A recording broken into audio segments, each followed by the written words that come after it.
Under the scorching blue sky, the sun hung high, burning the earth, stinging the skin, challenging anyone who dared to challenge it.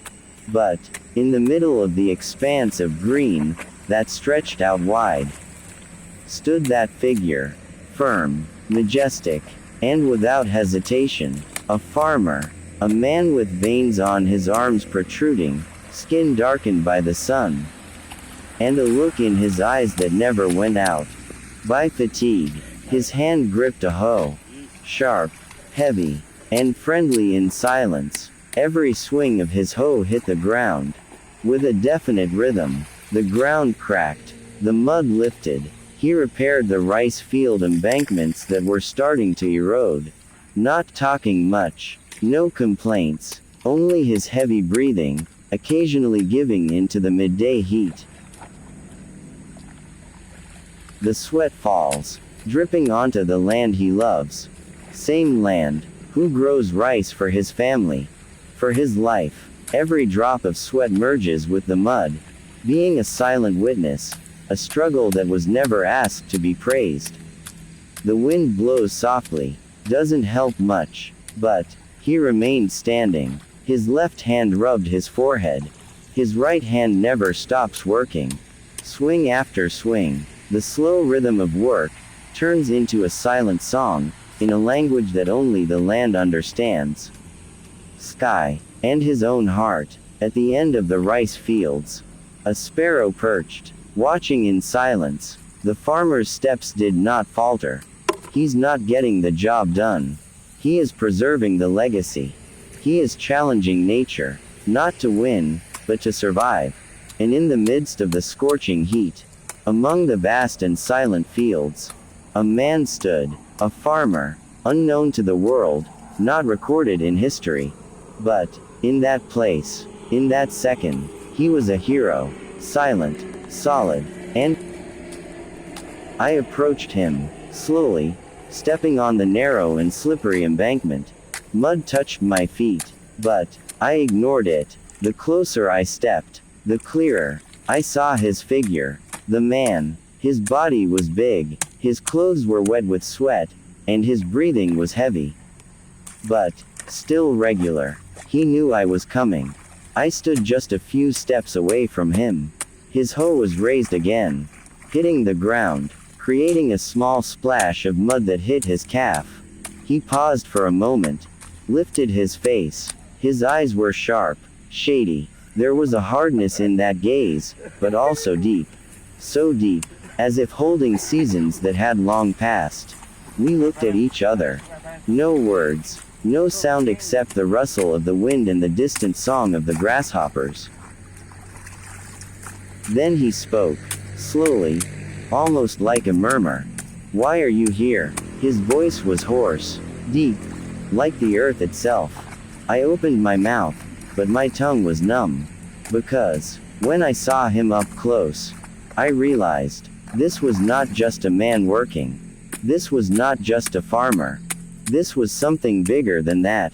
More real, than anything I had ever read. More sincere, than anything I had ever understood. I stared at his hands. Rough, covered with scars, but strong. Hands that shape life from the silent earth. "I want to know," I finally said, "what it feels like to be part of this earth."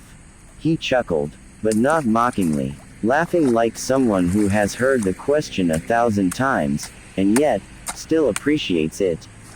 "You won't know," he said, "until you dig, not to seek, but to give."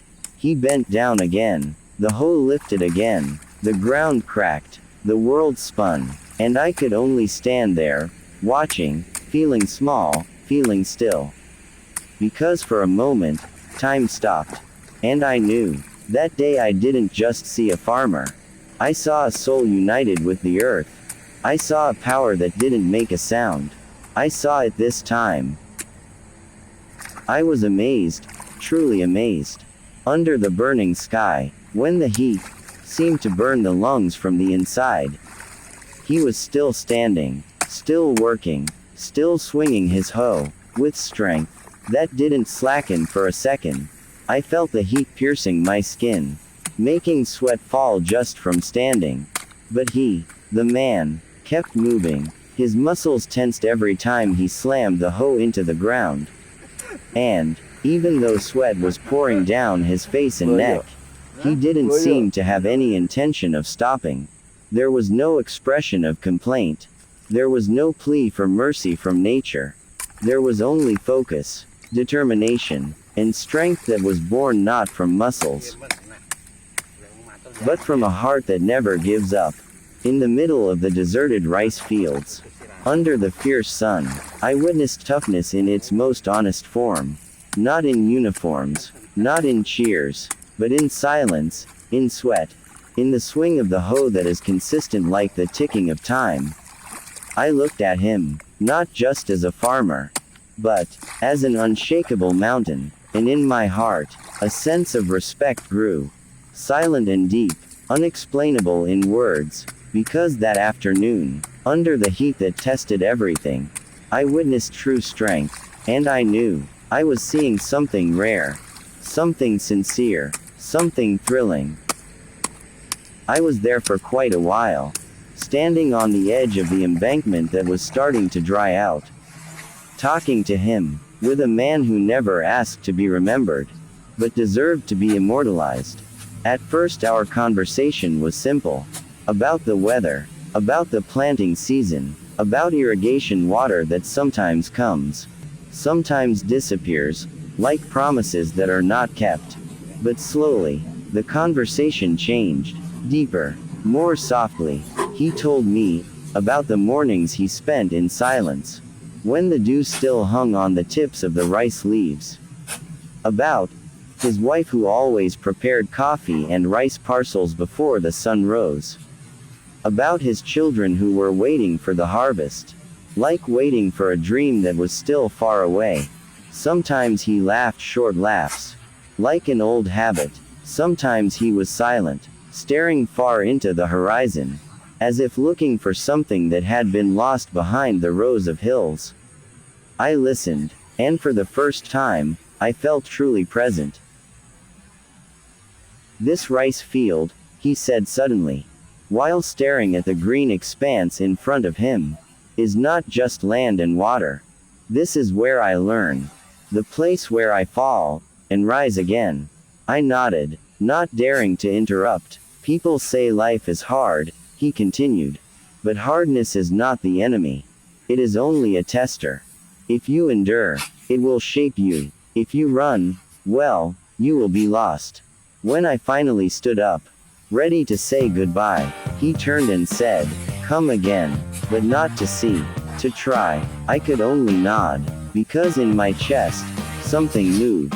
And as I walked away from the rice field, from the man, from the hoe and the mud, I knew I would not return empty-handed. I returned with lessons that were not taught, strength that was not shown off, and wisdom that was born from the soil.